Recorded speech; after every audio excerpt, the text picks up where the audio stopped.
زندہ باد.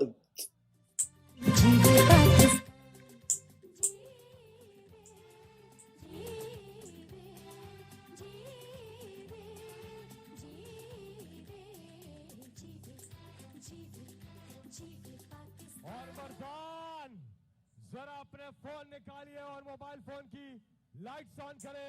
میری آواز جہاں تک جا رہی ہے، پیچھے ادھر چھتوں پہ بائیں طرف، سامنے ادھر دائیں طرف، ادھر اس کنٹینر پہ، یہاں پہ بھی کنٹینر پہ جلسہ ہو رہا ہے، ہر جگہ جلسہ ہو رہا ہے. آج یہ گراؤنڈ نہیں بھرا عاطف خان، یہ گراؤنڈ نہیں بھرا، بالکل نہیں بھرا. آج پورا میدان بھر گیا ہے. ماشاءاللہ، زبردست. وایا وایا دا پختانو سندر وایا. پیچھے تک ایک ساتھ. وائے کا کتے لگائے لگائیں پختون سندر پشتو کے گانے لگائیں.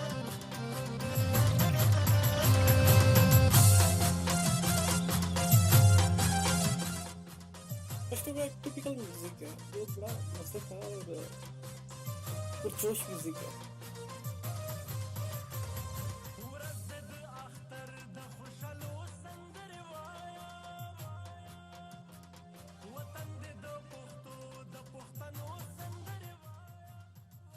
اور مردان کوئی تبدیلی نہیں آ رہی، کوئی تبدیلی نہیں آ رہی، نہیں آ رہی تبدیلی. اب انقلاب آ رہا ہے. انتظار کی گھڑیاں اب ختم.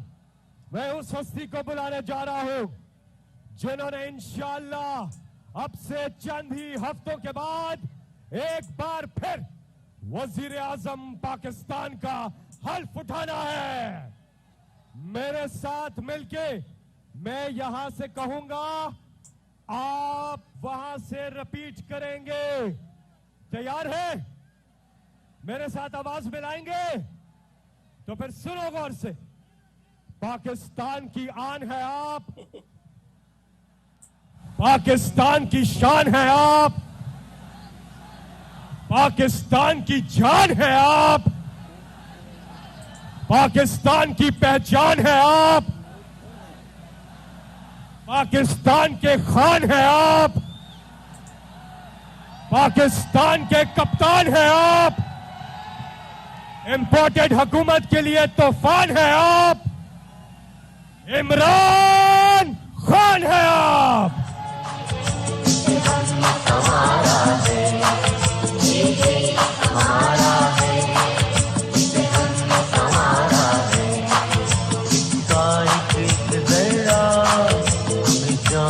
پیارا ہے اس کا ایک ذرہ ہم جان سے پیارا ہے.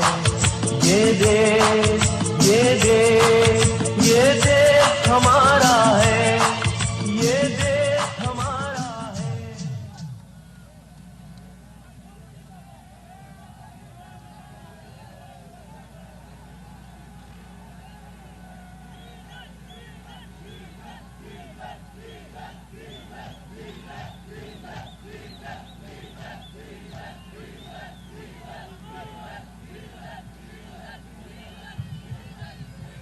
بسم اللہ الرحمن الرحیم.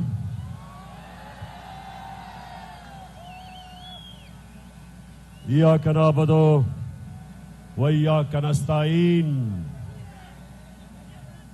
مردان ماشاءاللہ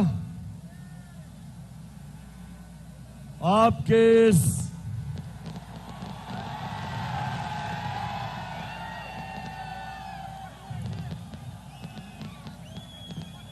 آپ کے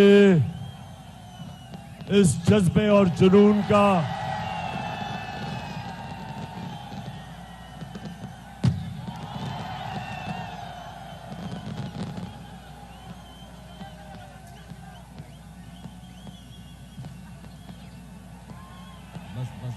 بس خان صاحب ڈانٹ بھی دیتے ہیں. بس بس بس بس.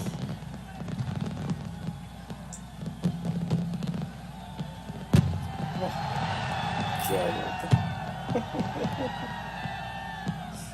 وہ خود بھی اچھا لگا ان کو خود بھی دیکھ کے. شکریہ شکریہ.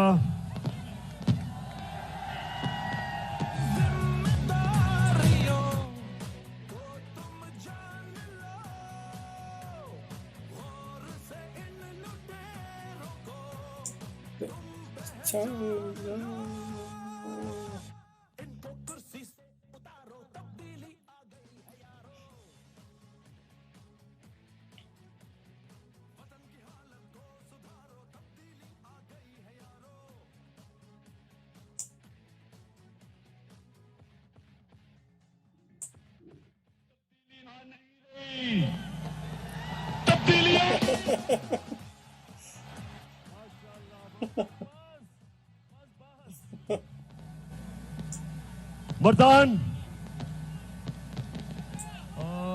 بس بس. اچھا خان صاحب خوش بھی ہو رہے ہیں اور منع بھی کریں گے بس کریں. اچھا ابھی فائر ورکس ابھی بھی چل رہے ہیں یعنی پٹاخے. وہ خوشی اتنے ہیں کہ وہ بند ہی نہیں کر رہے ہیں. ماشاء اللہ سبحان اللہ. ان کے جلسوں میں اتنا چارج کراؤڈ ہے. اللہ کا شکر ہے کہ عوام میں اتنا شعور آ گیا ہے کہ وہ خان صاحب کو لبیک کہتے ہیں. ماشاء اللہ.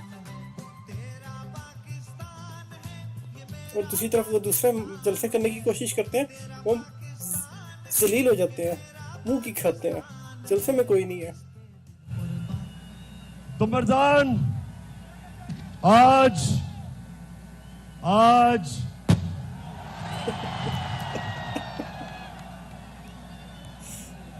کتنی دیر اور بس.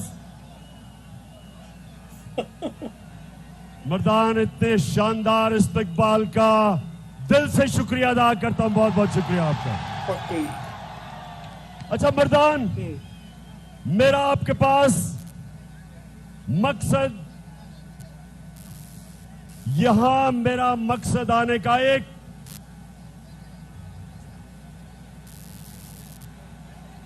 کہ آپ سب کو